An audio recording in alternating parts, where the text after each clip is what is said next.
Cloud and Clear, the podcast by SADA for innovative business leaders and technology enthusiasts, where we explore how Google Cloud is transforming the industry and what that means to you. Now, here's your host, Tony Safoian. All right. Welcome, everybody, to Cloud and Clear. Today, my very special guest, Simon Margolis. Thank you. Happy to be here. Welcome, Simon. Thank you. I know that we refer to you as this, and it is true. The founding father of the Google Cloud platform practice at SADA Systems. Yes, it's a big title. Hopefully I do my best to live up to it. Founding father. It would be funny if we actually changed your title like founding father. The Vince Cerf. Oh, whoa. Those are a little too big of shoes for me to fill. Yeah. Hey, everything's relative, right? So, not only have you been at SADA for a long time in various roles, which obviously we love that story, starting at the help desk and all this stuff. How many years has it been now? It'll be 8 in a month. Wow. Yep. 8 years. We've changed a lot. As a business, the Google practice has changed a lot. You've evolved a lot.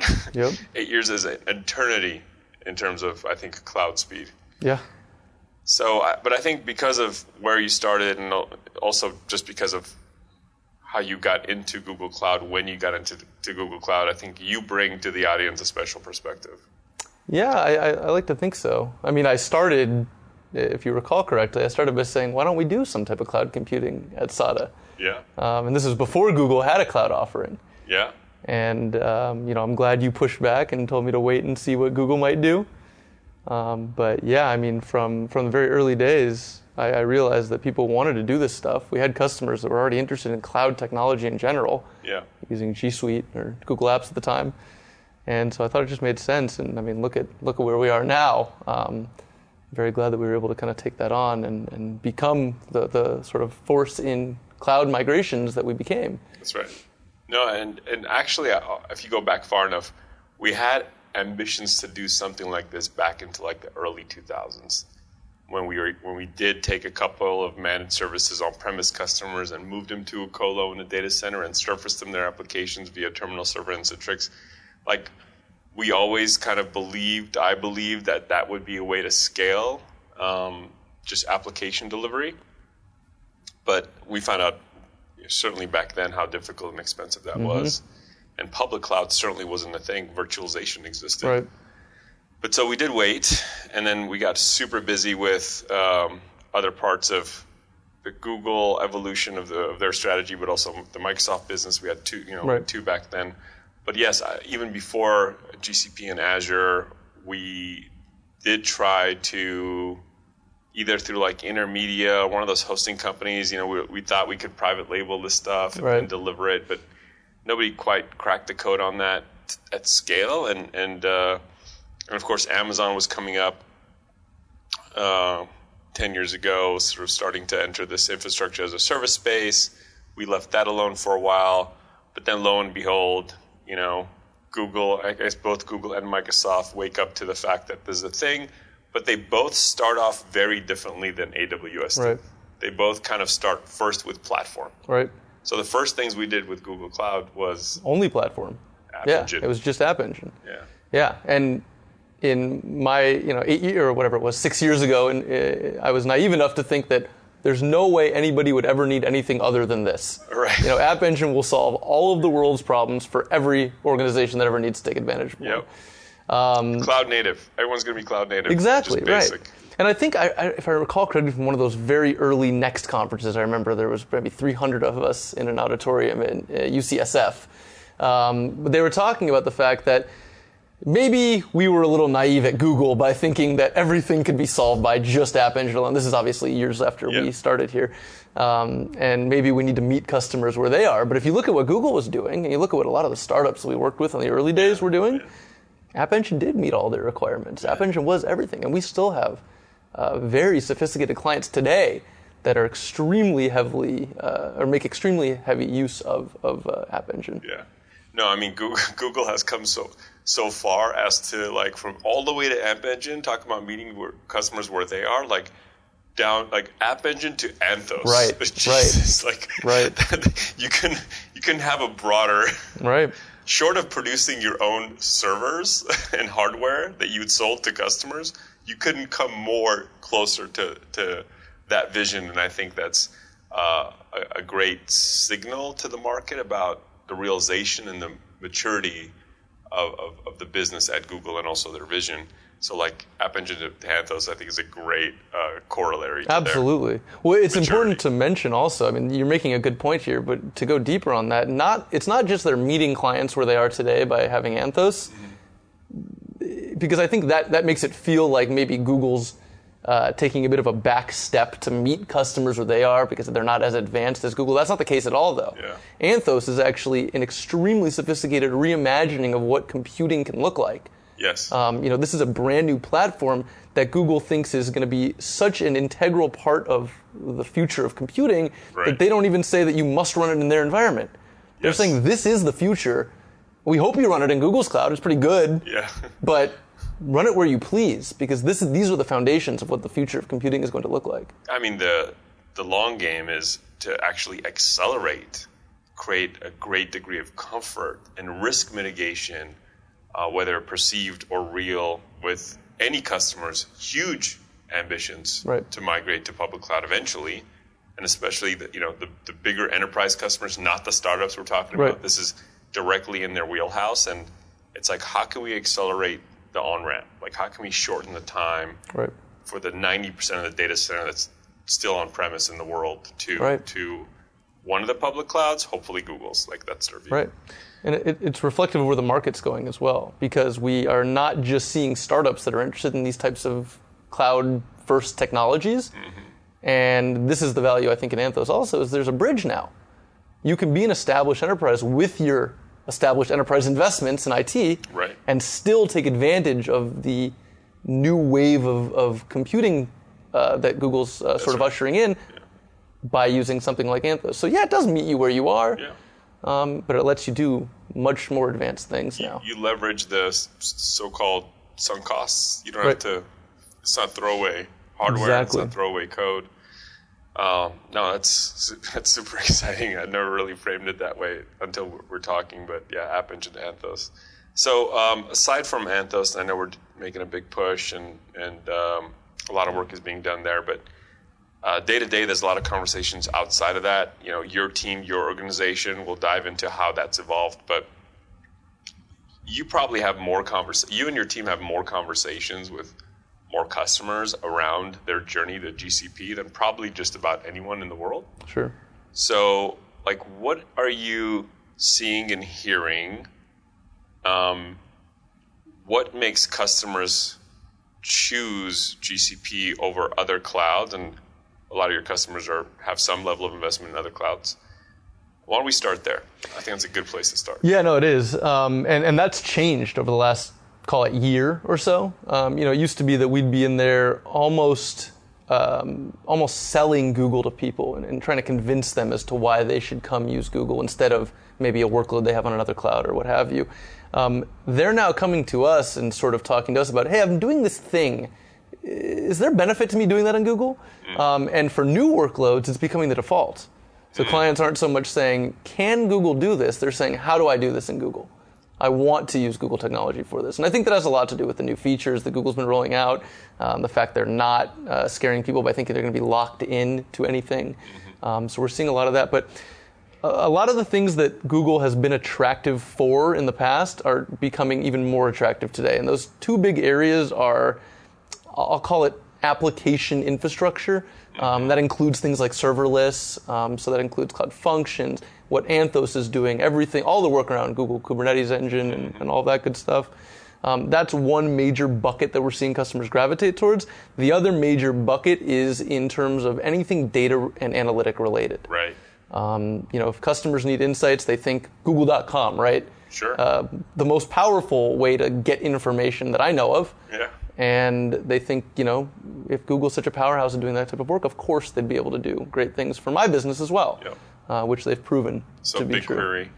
BigQuery, Dataproc, Bigtable is something we're seeing a lot of uptick in, which is surprising because it's been around for a while. Right. But it's an extremely powerful tool that we're seeing a lot of uptick in. Yeah, the point you made about it being the default for new workloads, I mean, that's it feels new to me.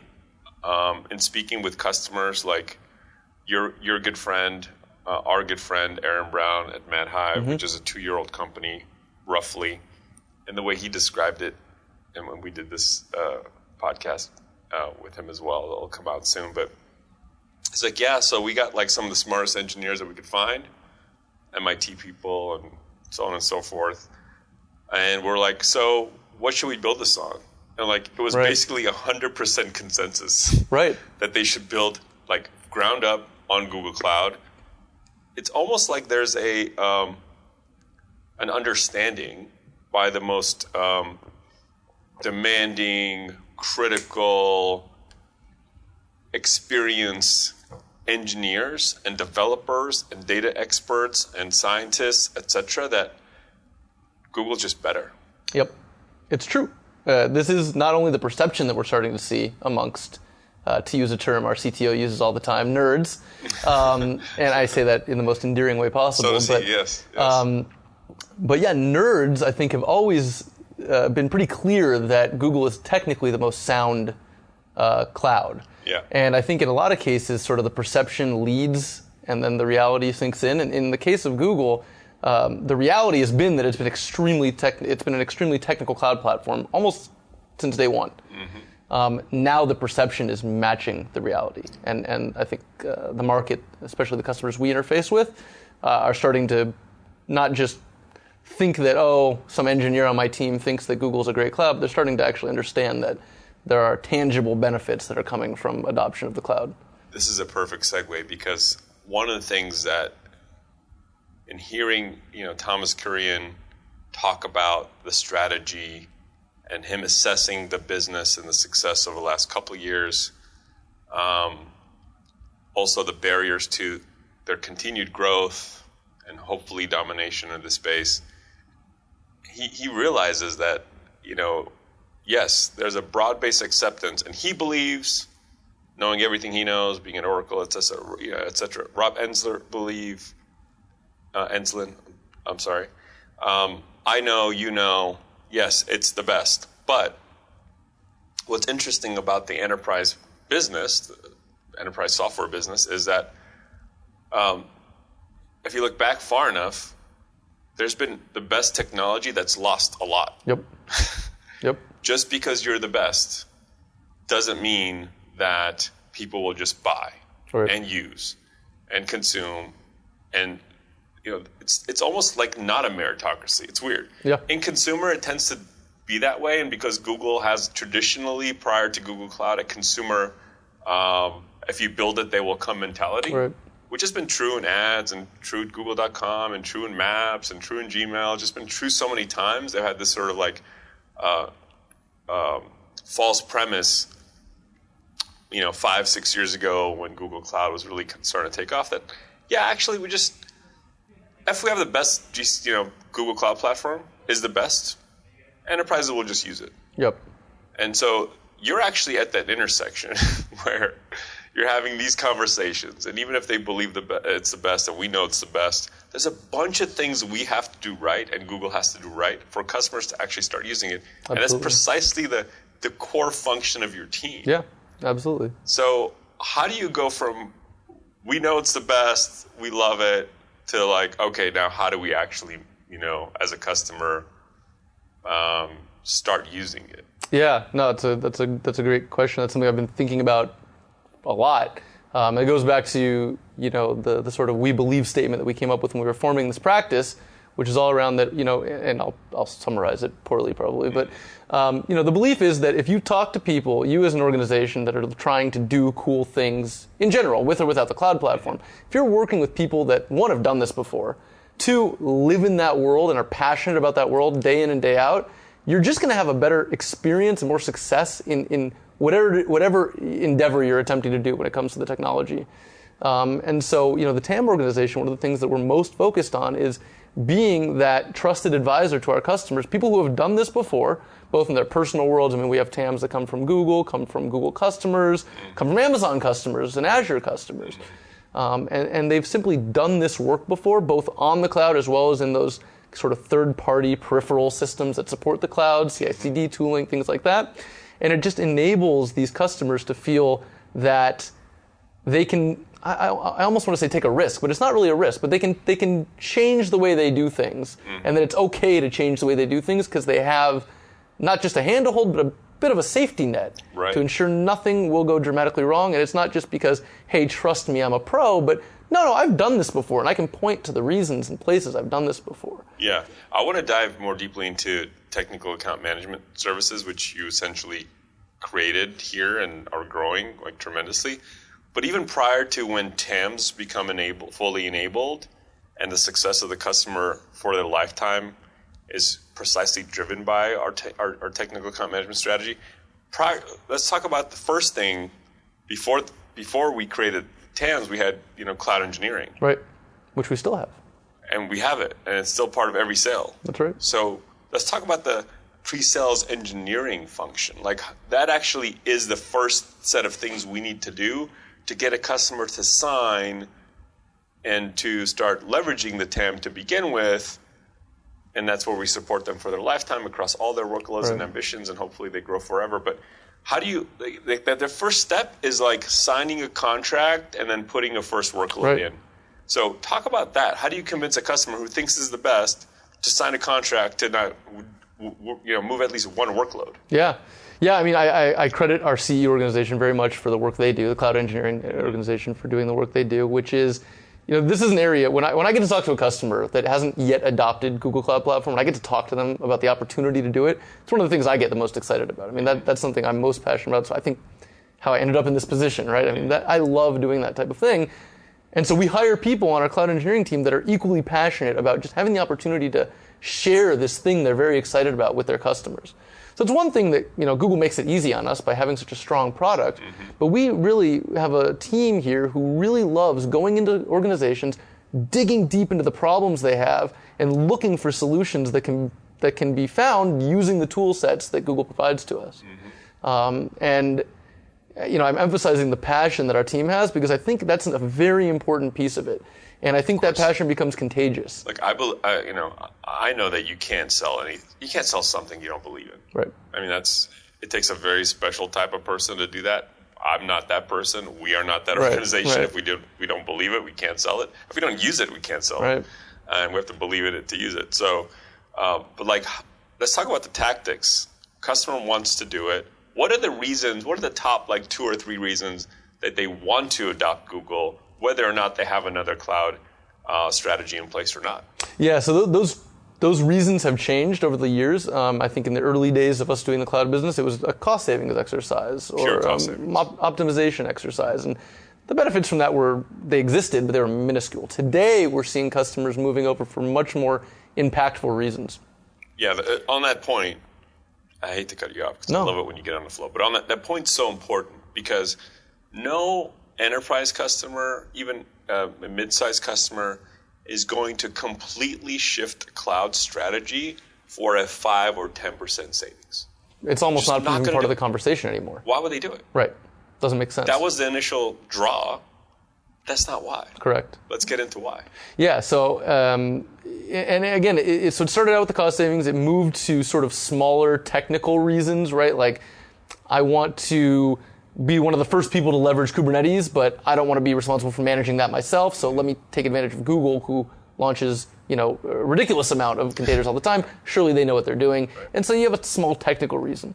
Where we are today, though, is there are business drivers that are causing our customers to move over to Google Cloud Platform. It's not about, I want this technical feature, that technical feature. It's the collection of those technical features have tangible outcomes for us. So I'll give a couple examples.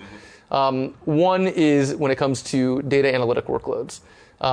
We have customers that we interface with that need the most help are ones that maybe aren't even capturing all the data that they should be. I talk about all the time how data is probably one of the most valuable, if not the most valuable asset any business today has at their disposal. And I also make the argument that Google Cloud provides more solutions to make sense, one, collect, and two, make sense of that data than anywhere else because, again, they've been doing that as their core comp for such a long time. So we see lots and lots of organizations that are doing that, so we are able to help them use this tool set that Google gives them to make better business decisions based on the data that they can collect from whatever type of business, from their users, from what have you. And it's allowing them to not just say we get to use these cool new bells and whistles and look at us, we're on Google and isn't that cool? It's look at all these great outcomes we have. Oh, by the way, there's some really solid engineering behind it also. And it becomes really meaningful. The other example, of course, is around, we keep talking about containerization and these types of technologies. And I'll be the first to admit, when that first started becoming part of the landscape, I only liked it because of how technically cool it was. Right. These were things that were really abstract, interesting concepts. You must be a nerd. Well, yeah. That's it's a term of endearment. Miles' definition. Yeah. But where we are today is an organization we will work with will adopt containerization not because it represents some type of new, which it does. But it's not just some new platform to compute on. It actually allows them to now get their product to market faster, react to their customer needs quicker, precisely, deliver a better experience. And that kind of used to be a thing we only saw in startups. We see it now even in the established enterprises, especially in the established enterprises, because they want to be able to deliver that same type of first-class, born-in-the-internet experience. For their end customers. Exactly. Yep. And that's an existential moment. It is, in an enterprise's evolution, to have that realization that if they don't do that, they will be disrupted. Correct. No traditional enterprise is safe. I don't care how big you are, how long you've been around. If you fail to do this, some upstart will come and completely disrupt how you do healthcare, how you do delivery, how you do engineering and design, how you provide any kind of product or service. Yep. The barrier to entry is so minimal now, right? There's an unlimited amount of VC and private equity funding sitting on the sidelines, ready to go in any great idea that's going to transform a traditional industry. Yeah, and the thing is, too, you mentioned VC and there's capital out there, which is, sure, it's important, but this goes back to what I was just saying about data being as important as it is. Look at Uber, right? Massive, massive transportation company. They don't own cars, they own data. Same could be said for Airbnb, right? They don't own properties, they own data. And so these disruptors, they're able to disrupt these massive established, the Marriotts and the taxi companies of the world, not by having more capital than they do, but by not just by having more data than they do, because I'm sure if Marriott wanted to have more data than Airbnb, they probably could, but by using that data better. They probably have it. It's like, but what are they doing with exactly. it? Where is it stored? Is it in silos? But it's not just the data. Obviously, that's critical. You can't intelligently make investment and strategic or product decisions unless you're really not only capturing the data, but using it effectively. But it's like the barrier to entry from a technology standpoint. Right. Like, for $5,000 a month, you could do some immense amounts of compute, machine learning. You can set up all sorts of infrastructure, sort of in a POC capacity. So yes, there's tons of capital, which is great because it means you can hire some great people if you're a startup. You can even make big CapEx investments if you want. But the OpEx, model for the best technology in the world being available on demand. There's no barriers. Correct. It used to be that, you had to be massive to afford supercomputing. You had to be massive to afford the ability to store lots of data, massive to do complex computations, or predictive analytics. Right. And now, anybody could do it. Right. And I think enterprises are understanding that, unless they become at least as good, if not better, than these upstarts, then their future is uncertain. That's right. And we're seeing that with our largest and smallest customers. Across our largest and smallest customers, we're seeing things like custom-built machine learning models. That would have been, even a couple of years ago, that would have been reserved for students at top engineering schools. Right. And now, and because the schools made huge investments in the hardware and the platforms and the specialists who knew how to use them, now it's been democratized. Anybody can really access these things, and for startups and enterprises alike, the costs almost always scale with the opportunities that come from them. And so you're not stuck in a place where I want to invest heavily in something that may marginally give me some value. No, usually your investment matches or it results in exponential outcomes. Right. No, it's that's I'm super passionate about what we do. Not only, I have geek tendencies. I wouldn't say I'm a nerd. I don't qualify. I'm not technical You're selling enough yourself to be short. considered a nerd, but definitely a geek. And yes, I love the technology. I love being a user of it. I love how it empowers us and whatever. But what I really love about our business is that in these two broad-based buckets, which is the work transformation stuff, G Suite, Cloud Search, Chrome, etc., that completely transformed the way people work. Yep. GCP, Maps, and other services completely transform how our customers go to market. That's right. Like, I love that these are the kinds of things that the customers are talking to you guys about. It's amazing. Yeah. From the CE standpoint, because you're actually solving business problems. You're not just solving technical That's right. problems. Right. It's changed a lot, and I reflect on my own time at SADA. Because when I started here, once I moved into the G Suite side of the world, I was a CE helping customers solve the problems that their people faced every day. And these were mostly line of business workers and people, pretty much any employee the company had. Pivot to today, helping customers adopt GCP, I'm still helping the way people do their job every day. Now, granted, some of those people are developers or administrators or architects, but we still have the ability to sort of impact these individuals in how they go to work every day and the products they can put out. And similarly, when we make the case that, and we had a meeting with a very established, $45 billion organization a couple of days ago, and, one of the reasons they want to adopt G Suite because they want to be an attractive place for information workers to work. Right. One of the reasons I think the IT organizations of our customers want to adopt GCP is because they want to also attract the best engineers 100%. to go work there. 100%. Because they don't want to come in and work on old stuff. Right. Engineers will make a decision to work one place over another based on what type of technology stack they're working with. And more that's becoming skewed towards, the Google stack.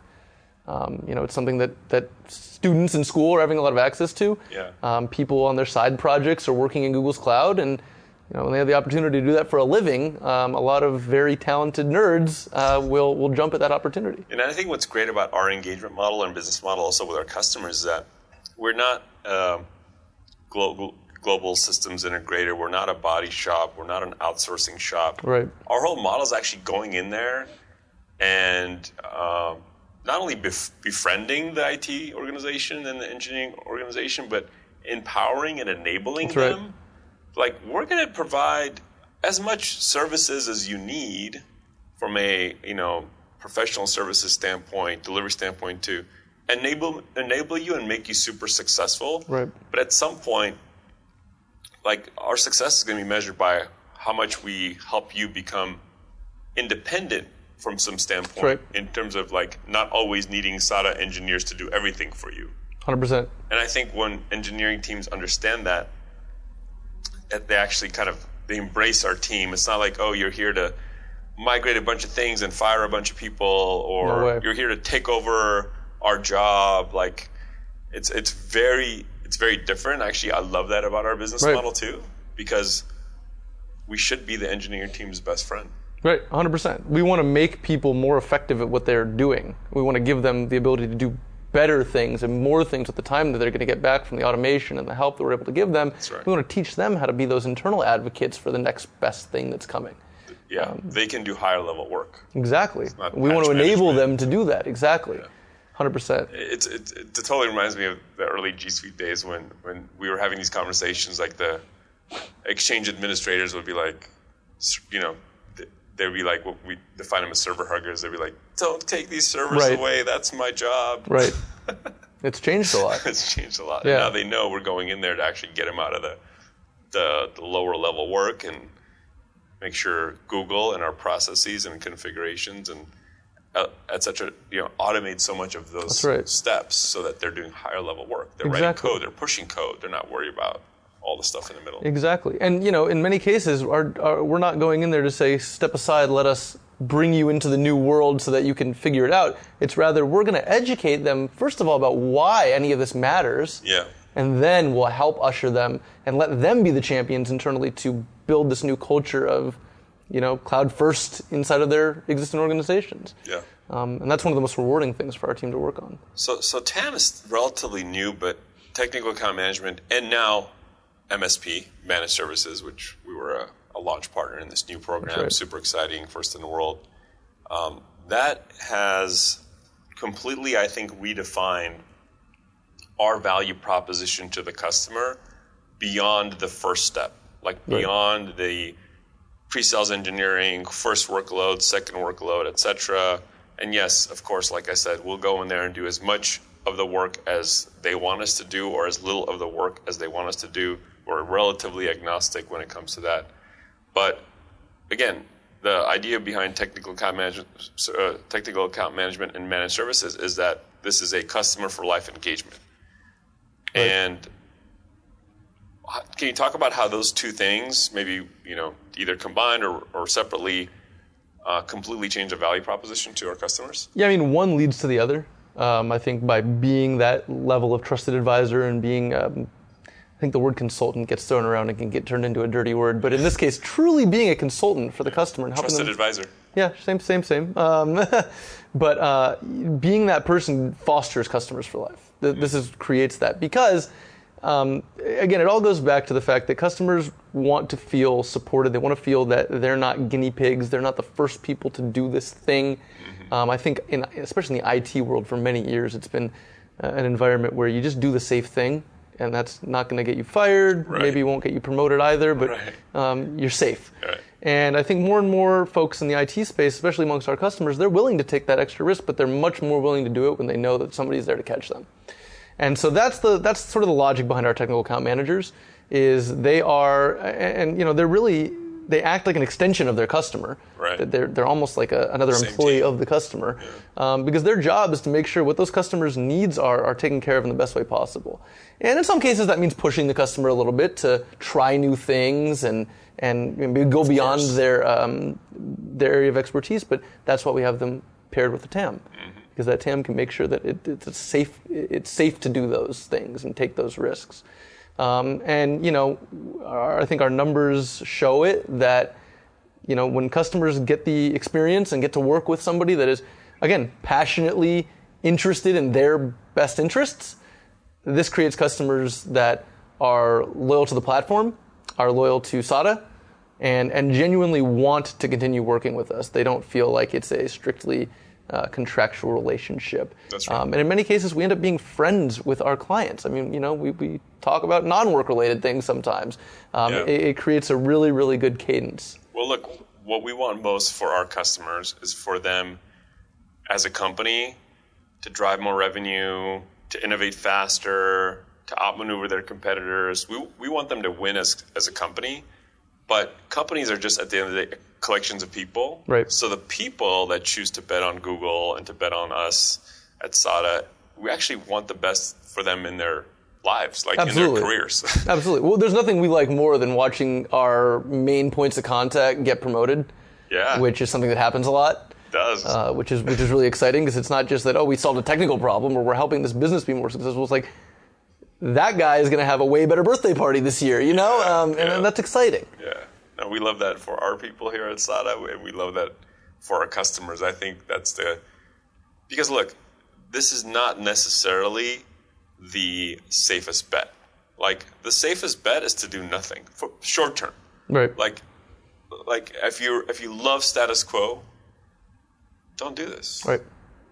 But look, there's plenty of customers who know that is a path to obsolescence. Right. At this point, they've realized that. And, there's still a bunch of people running around IT and engineering who have that modality of just like coasting and, buy AWS because nobody gets fired if you buy AWS. Sure. Whatever. Or stay on premise because nobody gets fired if you stay on premise today for right now. But there's a bunch of customers who are like, career-defining moment, existential moment. I can define and actually redefine my career and my role for the next decade by the decision I'm about to make. Exactly. If I choose the right platform and the right partner, wow. Right. Exactly. And we love those guys. Yeah. And girls. And we love working with them. Those individuals are much more, again, it goes back to they can take those risks if they know there's somebody in their corner. Right. Right. And we love being that support system, right? It's cool if you get to experience that and you get to take that risk in your career and make that jump. It's also very cool to watch lots of the people you work with get to do that in aggregate. It's really awesome. And that's where I think managed services comes in too, in combination with technical account management. It's really powerful. But managed services was SADA'S first real runaway hit business back in like 2002, 2003, because it was a new model that didn't exist but made a lot of sense because it aligned incentives the right way and so on and so forth.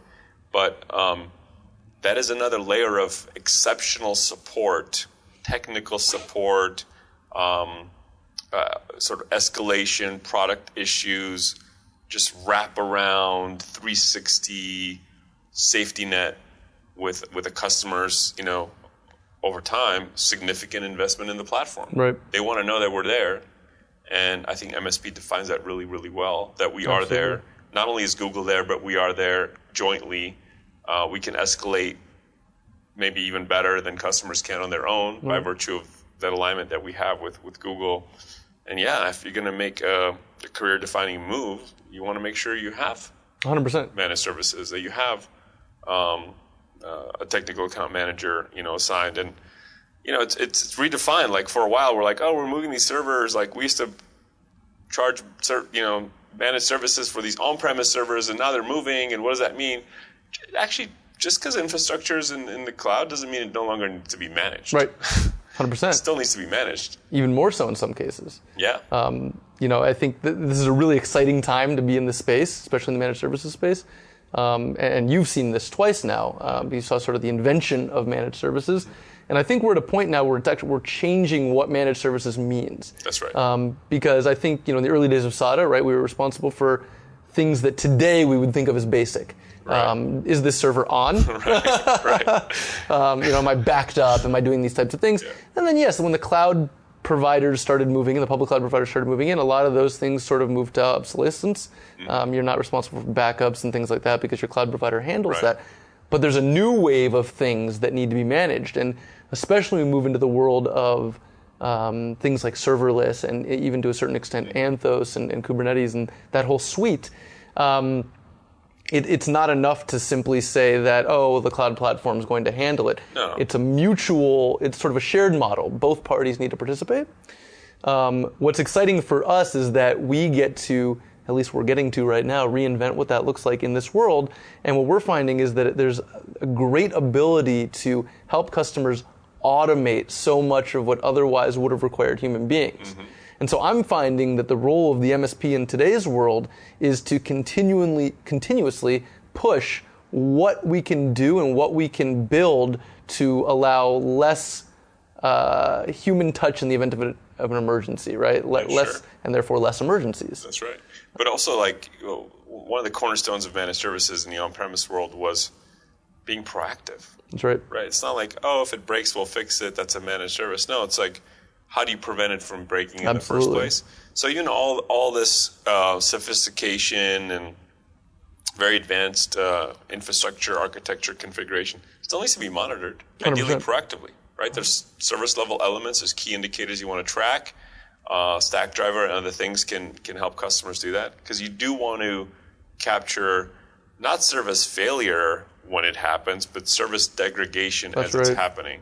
And I think that's the art and science of the balance, because you want to catch things before they break. That's sort of the ideal scenario. 100%. Yeah, and that's why, I think we have a much higher level of touch with our customers than many others who are in similar roles as we are. Mm-hmm. And we do that very intentionally, because if we are so engaged with our clients, we're able to see those things before they become big problems. Right. We're able to identify trends or notice things that could eventually become an issue. That's right. We're able to get ahead of those things and make sure that we're sort of pushing in the right directions. And it all comes back to, if you're responsible for having a very high uptime environment, you may be very unwilling to take risks and try new things. That's right. That's why sort of this new wave of managed services and to a certain extent the technical account managers are allowing for greater risk, and they're allowing for that, knowing that operationally things can continue to operate the way they need to. And those needs are getting much higher too. When was the last time you actually waited for a web page to load for more than 2 seconds. You don't. Expectations are changing. That's right. And even in enterprise software, that's, it's like everybody expects a consumer experience. That's right. Like, it's instant, it works all the time, it's beautiful. Yeah. Exactly, yeah. So looking forward, what are you most excited about, let's say, in the next, 6 to 12 months? Ooh, a lot. That's a good question. I think the number one thing that I'm excited to see is just that we seem to be at an inflection point right now where more and more clients are starting to adopt things that are cloud-native technologies, whether that's BigQuery or whether that's Kubernetes Engine or whether that's true serverless things. We're starting to see, I think we're at that point where we're seeing now broad acceptance of those technologies. And it's making our team very busy, which is exciting. But I'm really excited to see, if we are having this conversation 6 months from now, all the things I can point to that our customers have done using technologies they maybe didn't even have in their environments 12 months ago. Yeah. So that's probably Definitely. what I'm most excited about. I'm also excited about that you're actually putting TAMs and CEs in our other geographies that we. Oh, absolutely. Absolutely. Yeah. As I travel, I visit our offices a lot. I was in Austin yesterday and then Bay Area the day before, but I love going there and seeing all the new talent. And part of it is we have to have engineering talent as close to where our customers are as possible. It all goes to what I was mentioning, right? Like we don't want to be, or actually you made this point earlier, we don't want to be just a body shop. We don't want to just be, we don't want to have that kind of inhuman touch. And what better way to connect with your customers than to be with them and actually spend time at their offices and get to know them and work with them and do a day in the life of an engineer that you work with. That's right. And there's no way to do that without scaling regionally. And it's a fun time to be doing that. We're excited. You've done a tremendous amount of work in the last 8 years. I feel like we're still just getting started. Second inning. Yeah. Baseball reference. I know how much you love baseball. That's my thing. Even though I don't. I appreciate. I don't love baseball, but I appreciate the fact that you do. But give me another 8 years, I'll work on it. It's 8 years. But thank you so much. We'll do this again. And I know we're going to be super busy. And it's good. You just came back from your honeymoon. So, back to the grind. Back to it. And let's go do some hiring. I love it. All right. Thank you, Tony. Thanks. Thank you for listening to Cloud and Clear. Check the show notes for links to this week's topics. And don't forget to connect with us on Twitter @Cloud and Clear and our website, SADA.com. Be sure to rate and review the show on your favorite podcast app.